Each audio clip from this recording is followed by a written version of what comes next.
Hola, te doy la bienvenida a este audio. Soy Julián Ríos y estás escuchando Somos Iglesia.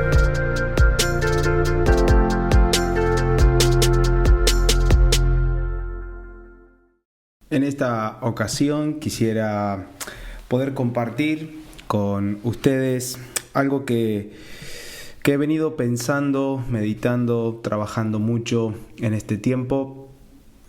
La verdad es que me gusta escribir y bueno, mientras uno va escribiendo hay siempre cosas nuevas que van apareciendo, pero en estos días específicamente me dediqué a meditar un poco sobre la palabra fidelidad. Creo que es una palabra que se utiliza mucho, se menciona mucho, se habla mucho de ella, pero por lo que se ve a veces muy poco se entiende o muy poco se comprende lo que significa o lo que se está señalando cada vez que uno nombra la palabra fidelidad. Siempre que hemos oído o mencionado la palabra fidelidad, automáticamente nuestra mente trata de relacionar esta palabra con asistencia, con presencialidad indiscutida, alguien que siempre está a nuestro lado, o sencillamente atribuimos fidelidad a la persona que no falla.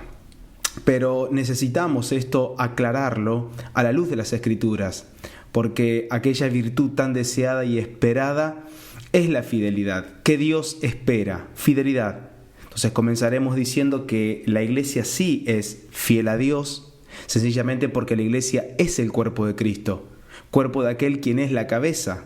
Por esta razón no puede realizar otra cosa que no sea aquello que preceda del Señor. ¿Sí? No puede realizar otra cosa que no venga de Cristo. Fidelidad es realizar todo lo que de Cristo procede. Por lo tanto, en esta temprana descripción diremos que la infidelidad es aquello que se realiza y o gestiona desde el primer Adán. Fidelidad es vivir y expresar al postrer Adán. Y de esto quiero hablar en estos minutos que tenemos por delante. Miren, vamos a 1 Corintios, capítulo 15, versículo 45 al 50. El primer hombre es de la tierra, terrenal. El segundo hombre, que es el Señor, es del cielo. Y cual el terrenal, tales también los terrenales, y cual el celestial, tales también los celestiales. Y así como hemos traído la imagen del terrenal, traeremos también la imagen del celestial. Por esto digo, hermanos, que la carne y la sangre no pueden heredar el reino de Dios, ni la corrupción hereda la incorrupción. Miren, estos versos de Pablo son muy llamativos porque las experiencias que estaba teniendo la iglesia aquí de los Corintios era extraordinaria. Había manifestaciones, había un mover precioso del Señor, había dones que funcionaban y funcionaban perfectamente. Sin embargo, Pablo les habla a ellos sobre la necesidad de cambiar la imagen, sobre la necesidad de mostrar otra imagen. Y dice, así como hemos traído la imagen del terrenal, traeremos también la imagen del celestial. Y remata con esto diciendo, la carne y la sangre no puede heredar el reino de Dios. Es decir, la corrupción jamás podrá heredar la incorrupción. No existe nada en nosotros que nos habilite, que nos califique y que nos cualifique para heredar el reino de Dios. La realidad de Dios es tan real, pero esta es una realidad espiritual que no puede ser conquistada por méritos humanos. El ámbito del reino es el espíritu, y todo lo relativo al nuevo pacto es esencialmente el espíritu. Si no entendemos el espíritu, no podremos entender el nuevo pacto, mucho menos el reino. El reino no es material, no pertenece a la vieja creación, el reino es espiritual y el espíritu es un ámbito. Por eso el apóstol Pablo dice que Dios nos ha trasladado al reino de su amado Hijo, es decir, fuimos rescatados de la potestad de las tinieblas y hemos sido trasladados a su dimensión, al lugar en donde Él se mueve y opera, al lugar donde Él también quiere que nosotros nos movamos, operemos y desde allí gestionemos la vida. Miren, Colosenses 1, 12 y 13 dice, con gozo, dando gracias al Padre que nos hizo aptos para participar de la herencia de los santos en luz el cual nos ha librado de la potestad de las tinieblas y trasladado al reino de su amado Hijo. Fuimos trasladados y esta es una realidad espiritual. Entonces, la clave para ingresar y heredar el reino de Dios está en cambiar nuestra imagen. Una imagen que en la medida que seamos transformados se mostrará con extraordinaria nitidez. El único lugar en donde nuestra imagen puede cambiar es en la cruz. No hay nada que pueda cambiar nuestra imagen, no hay nada que pueda transformarnos, renovarnos, no hay nada que nos lleve a una verdadera reforma si no es la cruz. Porque solo un nuevo nacimiento es lo que puede transformarnos y conformarnos a la imagen del Hijo de Dios. Recordemos que para esto fuimos predestinados. Muchas personas se preguntan, vieron, las personas tienen ese problema que no saben qué sucederá en el futuro, esa intriga, que claramente cuando se desconoce el destino al que uno va a arribar o se desconoce el futuro, es ahí donde viene la desesperación y la preocupación. Pero las Escrituras son muy claras en mostrarnos cuál es nuestro destino. Y nuestro destino es ser conformados a la imagen del Hijo de Dios. Más allá de aquellas capacidades que hemos recibido por gracia para participar del cuerpo de Cristo, nuestra meta corporativa jamás se verá amenazada. Y esta meta es que juntos seamos la fiel expresión de Jesucristo. Y esto que les estoy diciendo está en Romanos capítulo 8, verso 29.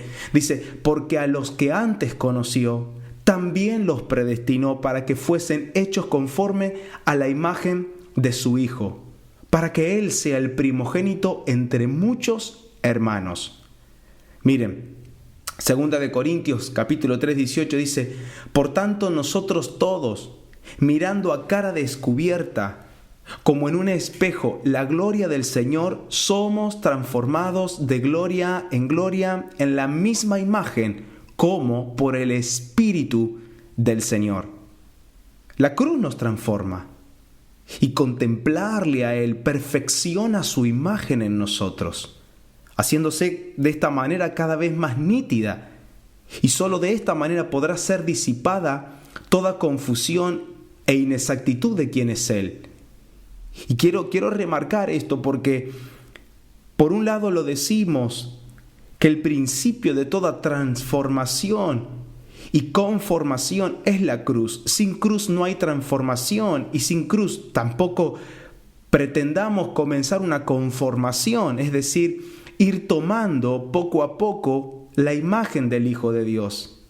Ahora, el dedicarnos a mirar al Señor, el volver nuestros ojos a Jesucristo, tener realmente una vida de oración, de contemplación, de meditación en su palabra, es lo que perfeccionará su imagen en nosotros. Nuestra meta, nuestro destino, es trabajar para que esa nitidez vaya tomando forma en nosotros, que cada vez pueda verse menos de nosotros y más del Señor en nosotros.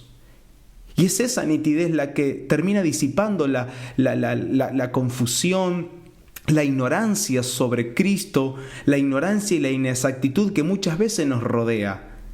Es muy fácil criticar todo lo que está mal a nuestro alrededor, pero lo que hoy se nos demanda a nosotros no es criticar, sino ser una fiel imagen, ser nítidos. La exactitud de su vida no solo debe ser exhibida con palabras, sino también con nuestra manera de vivir. Nuestra vida debe volverse precisa, exacta, ir eliminando lo que es muy de nosotros para que nuestra vida sea llena de su gestión, de su acción, de sus palabras, de su pensar. Amados, la razón de nuestra existencia es llevar su imagen. Y es esta imagen la que nos habilita para movernos en su dimensión, en su reino. Yo recordaba en estos días esa historia tan famosa de Nicodemo. ¿Sí? Es muy llamativa esta historia. Es muy llamativa porque Nicodemo es la palabra griega Necodemus, que significa el triunfo de la gente, victoria del pueblo.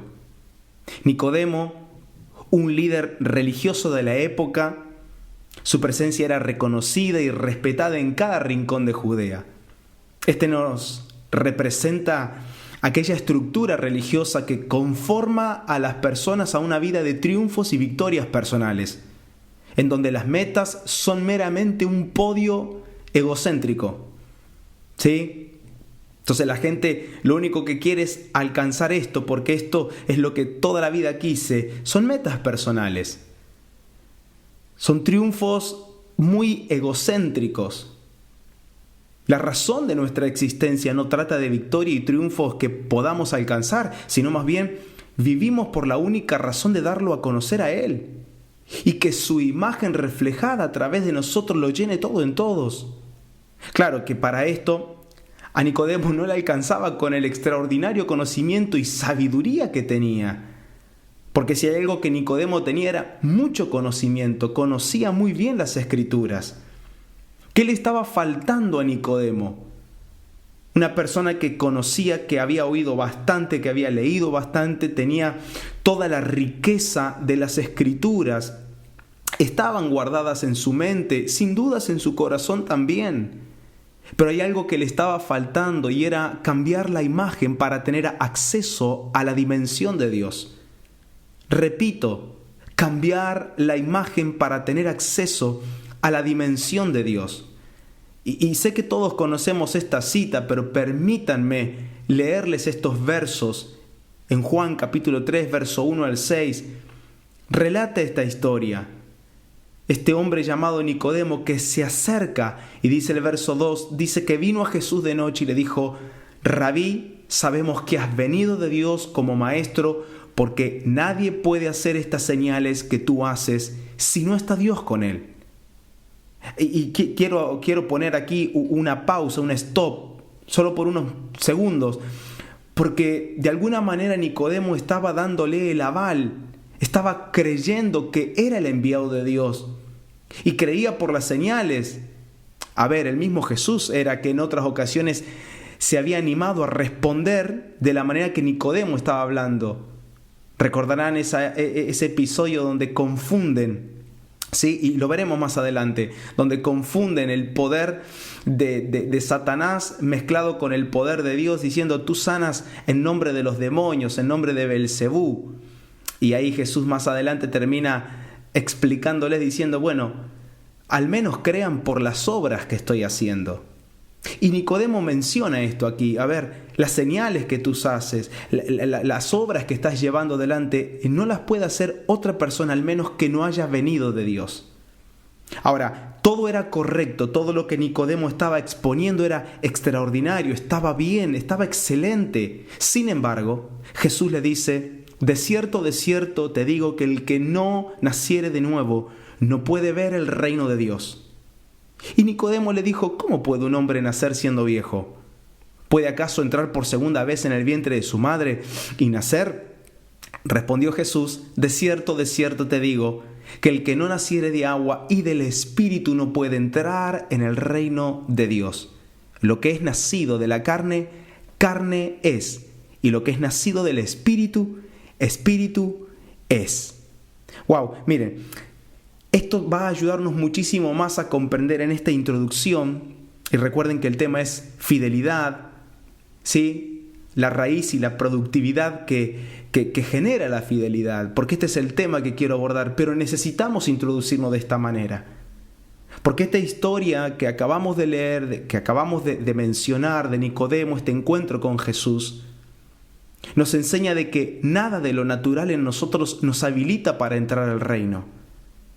Todo nuestro conocimiento intelectual, habilidades humanas, nunca serán posibles y nunca serán suficientes para que nosotros podamos adentrarnos a la dimensión de Dios, a la dimensión de su realidad. Es que nuestra particular manera de ser también nos impide entrar al reino de Dios.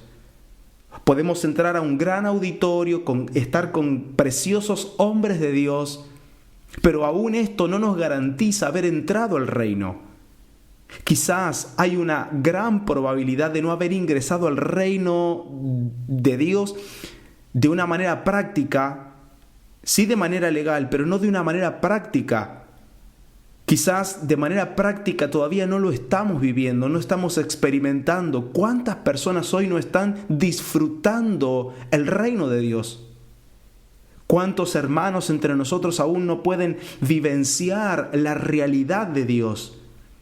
Y siempre me gusta marcar la diferencia entre lo posicional y funcional. Posicionalmente salvos, pero funcionalmente no disfrutamos la salvación. Posicionalmente en su reino, pero funcionalmente con escasa vivencia de su vida en nosotros. Claramente tiene que ver con la madurez. Porque aunque el niño sea posicionalmente heredero de todo, el acceso funcional se alcanza mediante la madurez.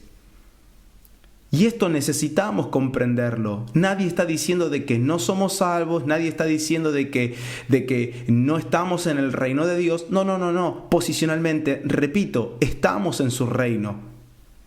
Posicionalmente somos salvos, Él nos trasladó, pero necesitamos arribar a una vida funcional y no solo posicional. Las personas necesitan comprender, y todos necesitamos comprender esto de alguna manera.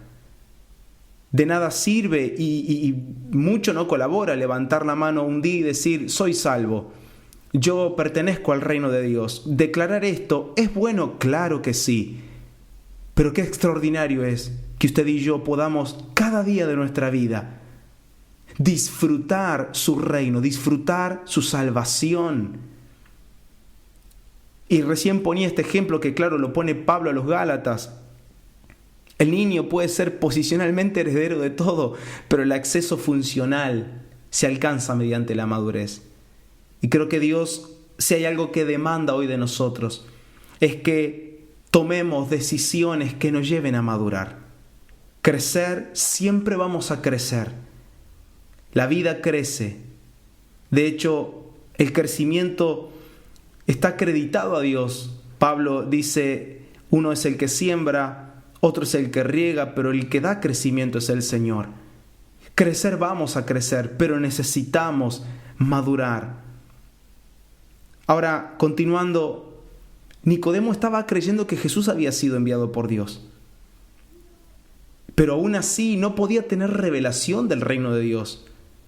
No podía entrar a esta dimensión. Todo inicio a una vida funcional o vida práctica, como muchos le llaman, comienza con una genuina revelación de aquello que viviremos. Esto significa que es imposible vivir y disfrutar aquello que primero no ha sido visto. La fidelidad y la productividad de un hijo de Dios comienza con ojos que pueden ver. Repito esto, la fidelidad y la productividad de un hijo de Dios comienzan con ojos que pueden ver. Ser testigos de aquello que manifestaremos es clave. Sucede lo contrario cuando deseamos manifestar y expresar aquello que no hemos visto. Es en este caso que nos volvemos falsos testigos. Porque damos testimonio de algo que no hemos visto, quizás solo lo hemos oído, pero no lo hemos visto. Es entonces que comenzamos un proceso sumamente maravilloso, importante, porque adentrarnos a la vida funcional y práctica del reino, repito, no estamos hablando de una posición legal, sino que es algo práctico, algo funcional, es mediante un nuevo nacimiento. Y tener la conducta humilde e inocente de un niño para adentrarnos al reino de Dios.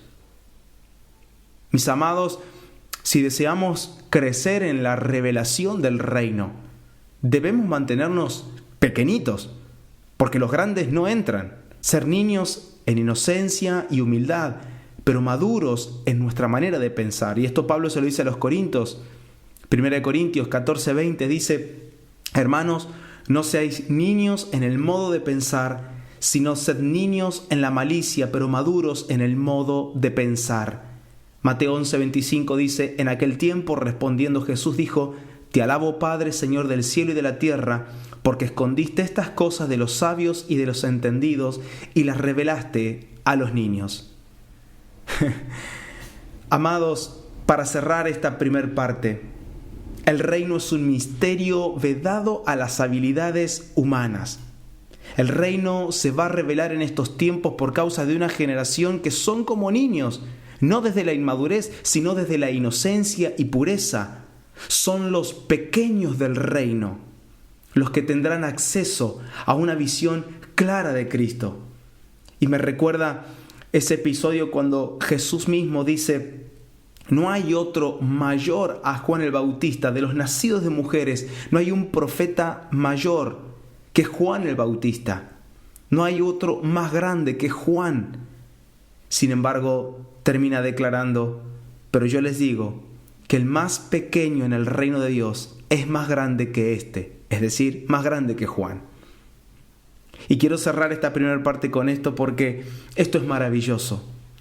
Si logramos comprender lo que Jesús estaba señalando, los profetas antes de Juan fueron extraordinarios. Cada hombre que Dios había utilizado y había enviado primeramente para luego utilizarlo y mostrar allí a través de ellos, reflejar su voz, su pensamiento, construir, ¿sí?, a través de estos hombres de Dios. No sé, podemos mencionar tantos: Moisés, ni que hablar de Elías, Eliseo, hombres extraordinarios. ¿Cuántos profetas antes que Juan? Muchísimos, y con señales sumamente asombrosas. Sin embargo, dice que Juan era mayor a todos estos. Y si queremos analizar esto por cuestiones de señales o de prodigios o de obras, no parece tan elocuente la vida de Juan, porque ¿qué hizo Juan? A veces la gente le gusta lo asombroso. Bueno, este abrió el mar, el otro hizo caer fuego del cielo, y nos encanta, nos apasiona esas historias, y está muy bien que nos apasione. Sin embargo, Jesús parece que medía de una manera diferente a la que nosotros solemos medir las cosas espirituales. ¿Por qué Juan mayor a los profetas que fueron antes que él? Miren, esto es muy sencillo. Porque todos anunciaron al Mesías, todos pudieron verlo desde el Espíritu, podían ver que había una salvación, podían discernir que había algo que venía. No lograban comprenderlo, pero de lejos podían ver, podían percibir que algo venía. Sin embargo, Juan no solo vio lo que venía con sus ojos espirituales, proféticamente, sino que también pudo presentarlo, lo pudo ver carnalmente, tocarlo, lo bautizó. Fue quien dijo: he aquí el Cordero de Dios que quita el pecado del mundo. Juan es mayor por su doble visión, porque no solo lo ve en el Espíritu, sino que lo ve en la carne, lo presenta, lo toca, estuvo con él. Ahora, ¿por qué los pequeños del reino aún son mayores que Juan, siendo Juan mayor a todos los demás profetas? Y esto es muy sencillo, porque Juan, ni mucho menos los profetas que estuvieron antes que él, pudieron tener a la persona de Jesucristo en su interior. Mis amados hermanos, tú eres un pequeño del reino, mayor a todos los profetas que estuvieron antes. Yo sé que a veces desde la buena intención queremos decir: cómo me gusta Moisés, Elías, wow, estos profetas, los admiramos, y hacemos muy bien en admirar lo que Dios hizo a través de ellos. Pero no ignoremos las palabras de Jesús, porque todos estos que tenemos el placer y el privilegio de leerlos en las Escrituras, ninguno de ellos pudo portar la vida de Dios en su interior. Este poder de resurrección en su interior, y ahora este poder, esta vida, esta gloria, esta gracia habita en nosotros. Lo que ellos sabían que iba a venir, ahora habita en nosotros.